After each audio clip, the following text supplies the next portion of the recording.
প্রিয় দর্শক, সবাইকে স্বাগত জানিয়ে শুরু করছি চ্যানেল 9 এর সাপ্তাহিক নিয়মিত স্বাস্থ্য বিষয়ক অনুষ্ঠান ডক্টরস পয়েন্ট। সাথে আছি আমি ডক্টর আকাশলীন বদরুদ্দোজা। আজকে আমাদের মাঝে অতিথি হিসেবে উপস্থিত আছেন ডক্টর মোহাম্মদ ফখরুল ইসলাম চৌধুরী, লিভার ও পরিপাকতন্ত্র বিশেষজ্ঞ, ল্যাব সায়েন্স ডায়াগনস্টিক্স। চলে যাচ্ছি সরাসরি বিশেষজ্ঞের কাছে। স্যার কেমন আছেন? ভালো আছি।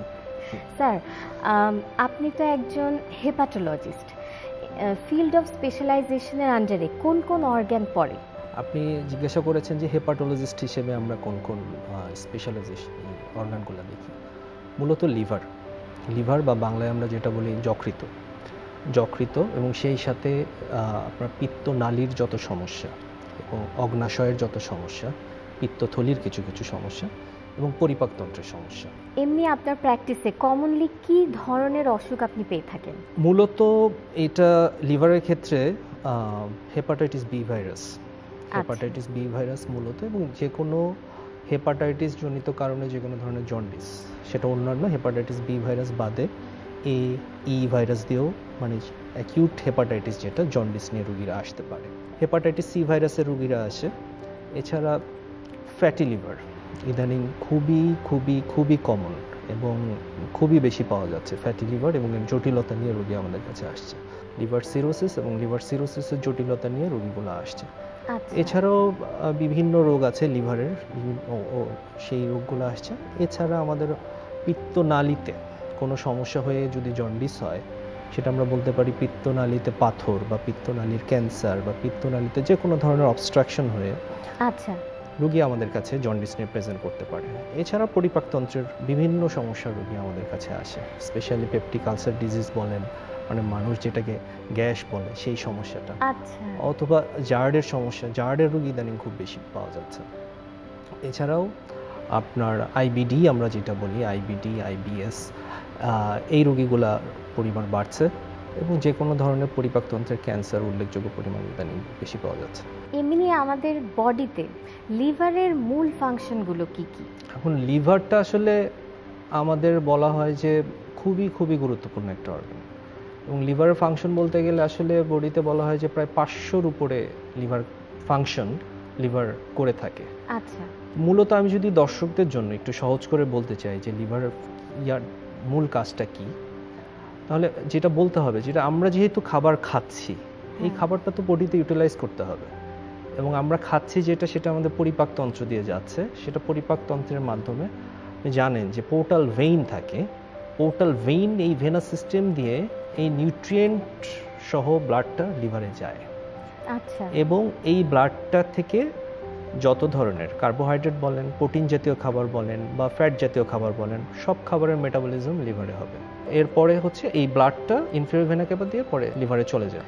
এছাড়া লিভারকে যদি বলেন, বিভিন্ন আমার যে বাই প্রোডাক্টগুলো হচ্ছে মেটাবলিজমের, যেমন অ্যামোনিয়া, তারপরে বিলিরুবিন, এটা এক্সক্রিট করার জন্য লিভারের দরকার হয়। লিভারের ক্ষেত্রে লিভার বিভিন্ন যত ড্রাগ আছে, মোস্ট অফ দ্য ড্রাগের মেটাবলিজম লিভারের মাধ্যমে হয়।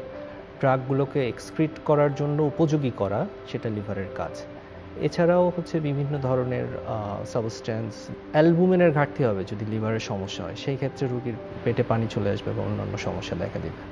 এছাড়া হচ্ছে আমাদের কোথাও যদি কেটে যায়, তাহলে সেইখানে যে আমাদের রক্ত তঞ্চন করার জন্য যেই আমরা ক্লটিং ফ্যাক্টরগুলো বলি, সবগুলো clotting factor except factor 8 liver থেকেই আসে। এরকম নানাবিধ কাজ লিভারের আছে আসলে বলে। তাহলে বলতে হবে যে লিভার আসলে খুব গুরুত্বপূর্ণ একটা অঙ্গ। আমরা অনেকেই জানি যে ভ্যারিয়াস ডিজিজের কারণে আমাদের শরীরের অনেকগুলো অঙ্গ, মানে কোষ নষ্ট হয়ে যেতে পারে। তো লিভারের ক্ষেত্রে যদি লিভারের কোষগুলো কোনো অসুখের জন্য নষ্ট হতে থাকে, সেটা কি নিজে আবার রিজেনারেট করতে পারে? লিভারের নিজের রিজেনারেটিভ ক্যাপাসিটি আছে। লিভারের যে হেপাটোসাইটগুলো আছে, লিভারের অনেকগুলো সেল আছে, মোস্টলি হেপাটোসাইটস, লিভারের কোষ যেটাকে আমরা বলি, হেপাটোসাইটস। এবং এই যেটা বললেন যে লিভারের কোনো একটা অংশ যদি প্রদাহ হয় বা ইয়া হয়, লিভারের অন্যান্য অংশ থেকে রিজেনারেটিভ ক্যাপাসিটির মাধ্যমে এটা সম্ভব। লিভারের রিজেনারেটিভ ক্যাপাসিটি আছে। এখন হেপাটাইটিস বি ভাইরাস দ্বারা আক্রান্ত হওয়ার পর এইটার সম্ভাব্য পরিণতি আসলে কি হয়ে থাকে? খুবই চমৎকার একটা প্রশ্ন, কারণ হেপাটাইটিস বি ভাইরাস আমাদের দেশে প্রায় 1 কোটি রোগী হেপাটাইটিস বি ভাইরাস অ্যাক্টিভভাবে আছে। হেপাটাইটিস বি ভাইরাস আসলে অনেকগুলো ফেট হতে পারে। এইটা মায়ের শরীর থেকে যদি বাচ্চার হেপাটাইটিস বি ভাইরাস হয়, এইটার প্রায় 90-95% ক্ষেত্রে এটা ক্রনিসিটি মানে ক্রনিক হয়ে যায়। আর অ্যাডাল্টে যদি আমার হেপাটাইটিস বি ভাইরাস আছে, সেটা দেখা যায় যে 90-95% ক্ষেত্রে এটা অ্যাকিউট হেপাটাইটিস হিসেবেই শেষ হয়ে যায়, ক্রনিসিটিটা কম হয়। এখন যদি ক্রনিক হয়, ক্রনিক হলে কিন্তু হেপাটাইটিস বি ভাইরাসের যদি এইচবিএসএসি পজিটিভ যেটা, সেটা বিভিন্নভাবে থাকতে পারে। আমি মেডিকেল টার্ম না বলে আমি দর্শকদের সুবিধার জন্য বলতে চাই যে দেখা যেতে পারে যে ভাইরাসটা আছে এবং ভাইরাস অ্যাক্টিভলি বডির ভিতর আছে, কিন্তু সে লিভারের ক্ষতি করছে না, এরকম একটা স্টেজে থাকতে পারে। এমন হতে পারে যে ভাইরাসটা আছে এবং লিভারের প্রদাহ করছে এবং লিভারের ক্ষতি হচ্ছে, সেরকম একটা স্টেজে থাকতে পারে। এমন হয়ে যেতে পারে যে এইচবিই অ্যান্টিজেন পজিটিভ থেকে ই অ্যান্টিজেন নেগেটিভ হতে পারে। তখনকার ক্ষেত্রে কিছু কিছু ক্ষেত্রে লিভারের প্রদাহ করতে পারে এবং কিছু কিছু ক্ষেত্রে সে আমরা বলি যে ইনঅ্যাক্টিভ ক্যারিয়ার, একেবারে থাকবে বডিতে কিন্তু কোনো ক্ষতি করবে না, এরকম আমরা জানি, কিন্তু সে যে কোনো সময় ক্ষতি করতেও পারে পরে। এই জন্য এই রোগীগুলোকে আমরা বলি যে ফলো আপের রেগুলার থাকতে। এই হেপাটাইটিস বি ভাইরাসের কেন চিকিৎসা প্রয়োজন বা কোন ক্ষেত্রে অ্যান্টিভাইরাল প্রয়োজন, এটা আমরা বিভিন্ন প্যারামিটার দেখে আমরা ডিসিশন দিব। জটিলতাগুলো আমরা আলোচনার এই অংশে আবারও ফিরে আসব একটা ছোট বিরতির পর। দর্শক, নিচ্ছি ছোট্ট একটা বিরতি, কোথাও যাবেন না, সাথেই থাকুন।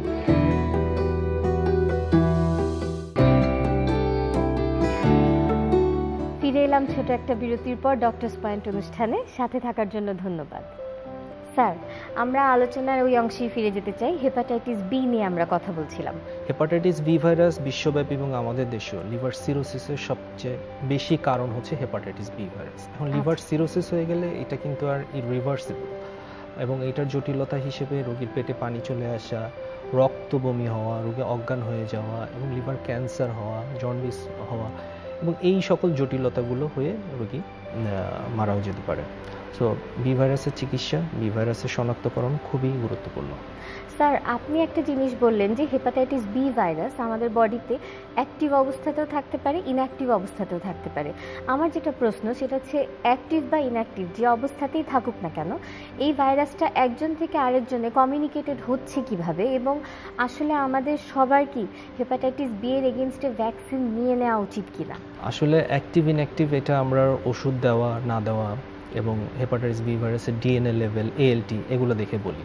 কিন্তু প্রত্যেকেরই এইচবিএসএসি পজিটিভ, এবং যাদের এইচবিএসএসি পজিটিভ তারা যেন অন্য কাউকে রক্ত না দেয়, এবং জেনারেল পপুলেশনে বি ভাইরাস।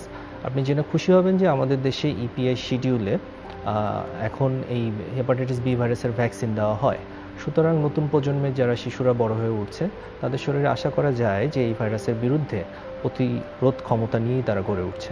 আমরা যারা অ্যাডাল্ট যারা আছি তাদের ক্ষেত্রে যাদের শরীরে এইচবিএসএসি পজিটিভ নেই, এই পরীক্ষাটা করে প্রত্যেকেরই উচিত এই ভাইরাসের ভ্যাকসিন দিয়ে নেওয়া। আমরা সবাই জানি যে আমাদের বডিতে লিভার নামের এই গুরুত্বপূর্ণ অঙ্গ একটিই থাকে।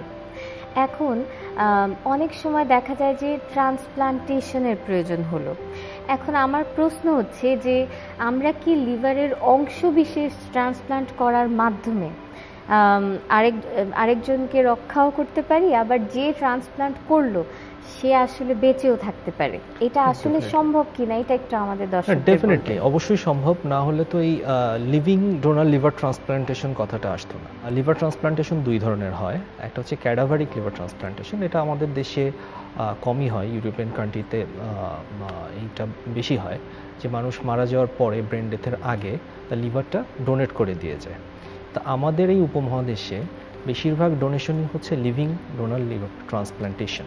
সেক্ষেত্রে তো একজন পার্সন তার পুরো লিভারটা দিয়ে দিবে না, লিভারের একটা অংশ, আমি অনুষ্ঠানের শুরুতেই বলেছিলাম যে লিভারের রিজেনারেটিভ ক্যাপাসিটি আছে, সুতরাং একটা অংশ। এখন আসলে কতটুক লাগে এটা বলা হয় যে আসলে লিভার যদি আমার 100 কেজি ওজনের একজন পার্সনের ক্ষেত্রে মাত্র 600 গ্রামের মতো লিভার লাগে। আচ্ছা। এবং এইটা একজন সুস্থ মানুষ যার লিভার প্রয়োজন তাকে দিতে পারে, এবং যাকে দিচ্ছে, এবং সবচেয়ে ইম্পর্টেন্ট হচ্ছে ডোনারের সেফটি, ডোনার হেলদি কিনা এটা দেখেই লিভারটা নেওয়া হয়, এবং নেওয়ার আগে বেশ কয়েকটা ধাপের ভিতর দিয়ে যেতে হয়, এবং আমরা বলি ফিউচার লিভার রিমনেন্ট, রোগীর যে ডোনার দিচ্ছেন ওটা দেখেই আসলে তার থেকে লিভারটা নেওয়া হয়। সো ডোনারের এক্ষেত্রে কোনো ঝুঁকি থাকার সম্ভাবনা একেবারেই কম। পরিপাকতন্ত্রের সমস্যা সবার আছে, কম বেশি সবাই রেগুলার গ্যাসের ট্যাবলেট বলে বা অ্যান্টাসিড তারা সেবন করেই থাকে। আমি আপনার কাছে জানতে চাইবো যে কি ধরনের পেশেন্ট আপনি আপনার প্র্যাকটিসে সবচেয়ে বেশি পেয়ে থাকেন? যেটা আসলে হয় যে গ্যাসের সমস্যা যেটা বলে রোগীরা, এটা আপনি জানেন যে আসলে হেলিকোব্যাক্টার পাইলোরি এইটার প্রিভিলেন্স, এটার অ্যাক্টিভ ইনফেকশন আমাদের দেশে অনেক বেশি। এইটা এখন তবে চাইলেই আন্দাজে আসলে গ্যাসের ওষুধ খাওয়া উচিত না। ইদানিং আসলে গ্যাসের ওষুধ টানা খেয়ে গেলে অনেক সাইড এফেক্ট আছে। সেই সাইড এফেক্টগুলো থেকেও বলতে পারি যে আসলে পরীক্ষা নিরীক্ষা না করে প্রয়োজন না হলে গ্যাসের ওষুধ নিয়মিত লম্বা সময় খাওয়া উচিত না। এবং পরিপাকতন্ত্রে যে রোগগুলো বললেন, একটা এই যে পেপটিক আলসার ডিজিজ, একটা গ্যাস্ট্রোএসোফেজিয়াল রিফ্লাক্স ডিসঅর্ডার যেটা জার্ড, আমরা সেটা পাচ্ছি, অনেক ম্যালিগন্যান্সি পাচ্ছি, কিংবা হচ্ছে আইবিএস। এখন আইবিএসের সমস্যা অনেক রোগী ভুগছে এই সমস্যাগুলো। এবং পুরো পরিপাকতন্ত্রে আপনি বলেন, ইসোফেগাস বলেন, তারপরে হচ্ছে গ্যাস্ট্রিক কার্সিনোমা বলেন, কোলোরেক্টাল কার্সিনোমা বলেন, এগুলোর প্রিভ্যালেন্স বেশি। ইদানিং বেশ রোগী, আমরা যেটা বলছি জিস্ট, গ্যাস্ট্রোইন্টেস্টাইনাল স্ট্রোমাল টিউমার, মানে স্ট্রোমা মানে থেকে টিউমারটা উৎপন্ন হচ্ছে, এই রোগীগুলো অনেক পাওয়া যাচ্ছে। এবং জিআইটি লিম্ফোমা যেটা, এটাও এই রোগীগুলোও কমন। আপনি অনুষ্ঠানের প্রথমেই একটা জিনিস বলেছিলেন যে জার্ড, এইটার পেশেন্ট আপনি এখন বেশি পাচ্ছেন, এটা একটু আমাদেরকে বলেন। আপনার একটু আগে যে কোশ্চেনটা করলেন যে আমাদের খাদ্যাভ্যাস বা আমাদের লাইফস্টাইল, এটার জন্য আমার মনে হয় জার্ড দিন দিন বাড়ার পিছনে দায়ী। কারণ জার্ড মানে হচ্ছে যে গ্যাস্ট্রোএসোফেজিয়াল রিফ্লাক্স। আমরা যেটা বলি, আমরা যখন খাবারটা খাই, আমাদের পাকস্থলিতে যখন যায়, খাবারটা যখন পরিপাকের প্রয়োজনে যখন পাকস্থলী HCl নিঃসরণ করে, এটার কিন্তু আর উপরের দিকে উঠে আসার সুযোগ নাই। কারণ অন্ত্রনালী বা ইসোফেগাস এবং স্টোমাকের ভিতরে একটা স্ফিংক্টার থাকবে, সেইটাকে প্রিভেন্ট করবে। কোনো কারণে যদি সেইটা দুর্বল হয়ে যায়, তাহলে এই অ্যাসিডটা ব্যাক রিফ্লাক্স করবে। তখন রোগীর বলবে যে জ্বালা পোড়া করছে বা মনে হবে যে খাবারটা ফিরে আসছে, এই জিনিসটা। এটার জন্য অনেকগুলো ফ্যাক্টর আছে। সেটা আসলে এই যে ওজন কমালে, কিংবা স্মোকিং বাদ দিলে, কিংবা খাবারটা নিয়মিত করলে, রাতে খাবারের কয়েক ঘন্টার ভিতর ঘুমাতে না গেলে এই রোগটাকে নিরাময় রাখা সম্ভব। স্যার, আপনি খুব চমৎকার করে সব আমাদেরকে বুঝিয়ে বলছেন। আমরা আলোচনার এই অংশে আবারও ফিরে আসব একটা ছোট বিরতির পর। দর্শক, নিচ্ছি ছোট্ট একটা বিরতি ডক্টরস পয়েন্ট অনুষ্ঠান থেকে। কোথাও যাবেন না, সাথেই থাকুন।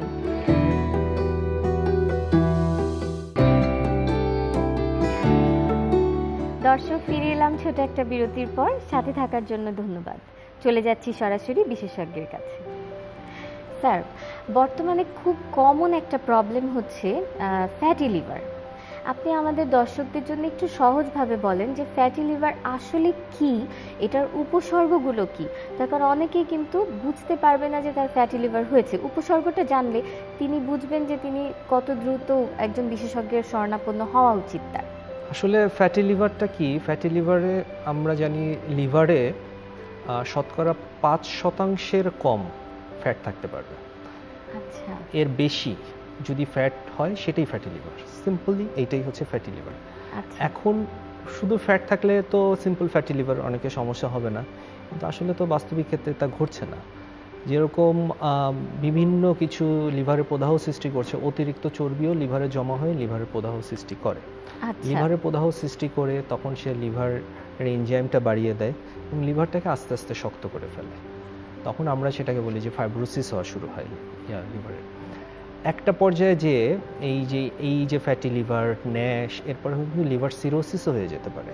সো লিভার সিরোসিসটা এখন বিশ্বব্যাপী ফ্যাটি লিভারের কারণে অনেক বেশি বাড়ছে এবং এটার জন্য ক্যান্সারও হতে পারে লিভারে। ফ্যাটি লিভার থেকে পরে সিরোসিস, ক্যান্সার, এই জিনিসগুলো করতে পারে। এখন উপসর্গ আসলে কি? উপসর্গ প্রথম দিকে ফ্যাটি লিভারে কোনো উপসর্গ নাই থাকতে পারে, এটা একটা বড় ইয়া। তবে আমি বলবো প্রত্যেকেই, যাদের ডায়াবেটিস আছে, যাদের হাইপারটেনশন আছে, যারা স্থূলতায় ভুগছেন, বিশেষ করে যাদের কোমরের চর্বিটা বেশি, সেই ক্ষেত্রে ইনসুলিন রেজিস্ট্যান্স হয়ে এবং হচ্ছে লিভারে ফ্যাট জমার প্রবণতাটা বাড়ে, এই একটা। এবং কারো কারো ক্ষেত্রে যে এরকম বলে যে ডান পাশটা একটু ভারী লাগছে বা একটু ব্যথা অনুভব করছে, এরকম সিমটম আসতে পারে। আর অথবা একবারে রোগী যদি সচেতন না হয় একবারে লিভার সিরোসিসের জটিলতাগুলো নিয়েও রোগী আসতে পারে। আর লিভার সিরোসিস হয়ে গেলে তো আসলে এটা থেকে আর ব্যাক করা খুব কঠিন হয়ে যায়। হ্যাঁ, লিভার সিরোসিস একটা ইরিভার্সিবল ডিজিজ। এখন আমাদের যেই কারণে লিভার সিরোসিস হয়েছে সেই কারণগুলো চিকিৎসা করলে ফাইব্রোসিস কিছুটা কমে আসতে পারে, বাট লিভার সিরোসিস একবার হয়ে গেলে সেটা ইরিভার্সিবল ডিজিজ। আমরা একটা জিনিস জানি যে কথায় আছে, after lunch rest a while and after dinner walk a mile. Medically এই কথাটা আসলে কতটুকু গ্রহণযোগ্য বা কতটুকু যুক্তিসঙ্গত? আফটার লাঞ্চ রেস্ট আ ওয়াইল, আসলে এইটা আসলে মেডিকেলি এটা বলতে গেলে আসলে তাহলে আমাদের একটু ফিজিওলজিক্যাল একটু কথা বলতে হবে। কারণ যদি আমরা বলি যে আসলে আমরা খাওয়ার পরে কতটুকু সময় খাবারটা আসলে আমাদের পাকস্থলীতে থাকে প্রায় 2 থেকে 4 ঘন্টা পাকস্থলীতে থাকে। এই সময় খুব হেভি এক্সারসাইজ করা উচিত না, এই একটা জিনিস।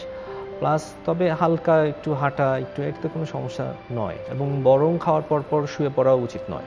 খাবার পর কিন্তু আমাদের যেটা ব্লাড সার্কুলেশন কিন্তু এইটা কিন্তু পাকস্থলী কিংবা জিআইটি ট্র্যাক্ট পরিপাকতন্ত্র আমরা বলি, এটা কিন্তু একটু বাড়ে।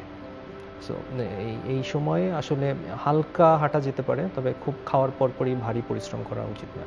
আমরা ইন্টারনেটে অনেক ধরনের তথ্য পাই স্বাস্থ্য সুরক্ষার জন্য, আমরা কিন্তু চিন্তাভাবনা না করে এই জিনিসগুলো অ্যাপ্লাই করতে থাকি, যেটা আমাদের এই অনুষ্ঠানের মাধ্যমে আমি চাইবো যে আপনি আমাদের দর্শকদের জন্য এই মেসেজটা দেন যে একটা মিল খাওয়ার পরে একটা এক্সারসাইজ আসলে করা উচিত কিনা, বা এক্সারসাইজের কমপ্লিকেশন কি হতে পারে।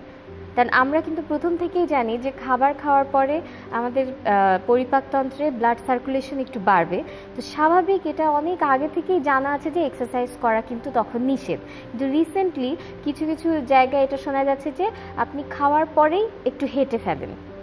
এই জন্যই আমি জানতে চাইলাম যে আপনি খাওয়ার পরে একটু হাঁটলে আসলে সমস্যা নেই।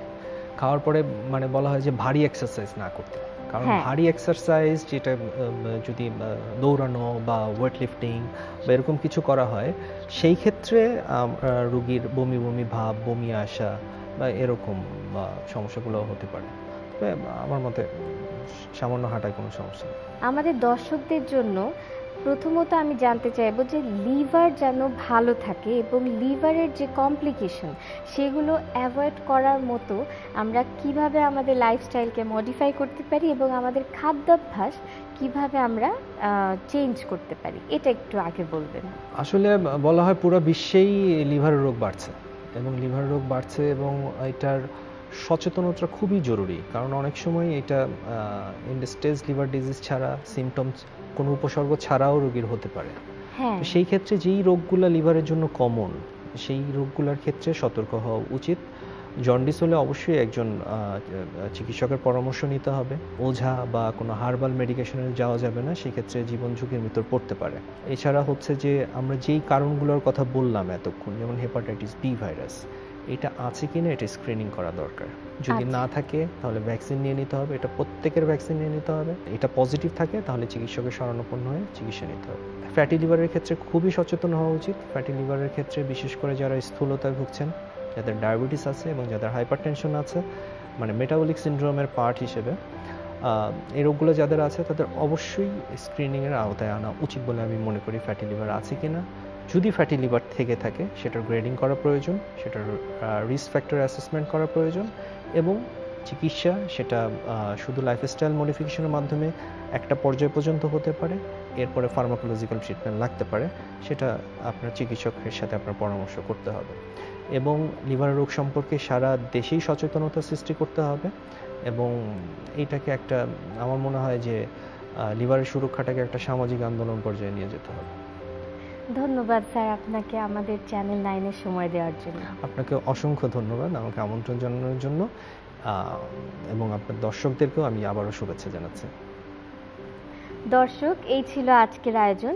আশা করছি ডক্টর মোহাম্মদ ফখরুল ইসলাম চৌধুরীর সাথে আজকের এই আলোচনায় আপনারা উপকৃত হয়েছেন। আগামী পর্বে আবারও দেখা হবে নতুন কোনো অতিথিকে নিয়ে, নতুন কোনো বিষয় নিয়ে। সে পর্যন্ত সুস্থ থাকুন, ভালো থাকুন, আর চোখ রাখুন চ্যানেল 9-এর পর্দায়।